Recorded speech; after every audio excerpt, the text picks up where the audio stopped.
Guys ഇന്ന് പാറു നോമ്പെടുത്തിട്ടാണുള്ളത്. നോമ്പെടുത്തതിന്റെ വിശേഷം പറയുവാറു. ഇപ്പൊ സമയത്തിലായെന്ന് വെച്ചിട്ടാ 5:06.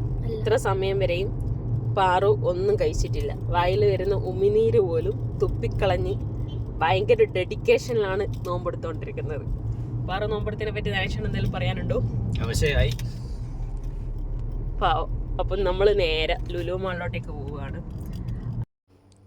നമ്മളിപ്പം ലുലു മാൾ എത്തി. ഇവിടുന്ന് അത്ര ദൂരമൊന്നും ഉണ്ടായിട്ടില്ല. അപ്പോൾ അവിടെ പോയി നേരെ ലുലുവിൻ്റെ ഹൈപ്പർ മാർക്കറ്റിൽ കയറിയിട്ട് 2 തരം ജ്യൂസ് എടുത്തു. ഒരു ഗ്രീൻ ആപ്പിൾ ആണ്, പിന്നെ ഒരു കാഷ്യൂനട്ടിൻ്റെ, പിന്നെ കുറച്ച് കട്ട് ഫ്രൂട്ട്സ് എടുത്തു. കാരണം പിന്നെ നോമ്പ് തുറക്കെ നമ്മൾ ഫ്രൂട്ട്സൊക്കെ വെക്കുമല്ലോ. പിന്നെ നമ്മൾ ഈത്തപ്പഴം അങ്ങനെയുള്ള കാര്യങ്ങളൊന്നും എടുത്തിട്ടില്ല.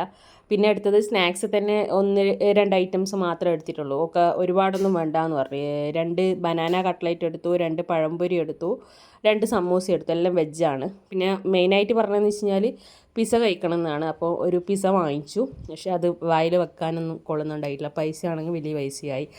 അപ്പോൾ അവളെ ഒരു ആഗ്രഹമല്ലേ, ഒരു നോമ്പൊക്കെ പിടിച്ചിട്ട് നമ്മൾ അതിനനുസരിച്ച് ഒന്ന് ചെയ്ത് കൊടുക്കാമെന്ന് വിചാരിച്ചു. അപ്പം പിസ്സ തീരെ നമുക്ക് ഇഷ്ടപ്പെട്ടു. പാറു നല്ല നോമ്പെടുത്തിട്ട് എന്താണ് അവസ്ഥ? എങ്ങനെയുണ്ടായിരുന്നു എക്സ്പീരിയൻസ്? കുഴപ്പമില്ല. വിശപ്പ് കൺട്രോൾ ചെയ്യാൻ പറ്റീന?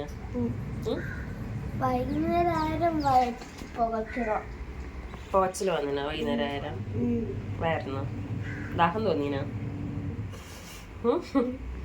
ഇനി എടുക്കുന്നോ? ഞാൻ ഇന്നലത്തിനെ കൊണ്ട് നിർത്താനുള്ള പരിപാടിയൊന്നും ഇല്ലേ. ഇനി ലുലു മാളിൽ പോയിട്ട് നോമ്പ് കുറിക്കുന്നു വിചാരിച്ചിട്ടാ. അപ്പോൾ ഇതൊക്കെയാണ് നോമ്പിൻ്റെ വിശേഷങ്ങൾ എന്ന് പറയുന്നത്.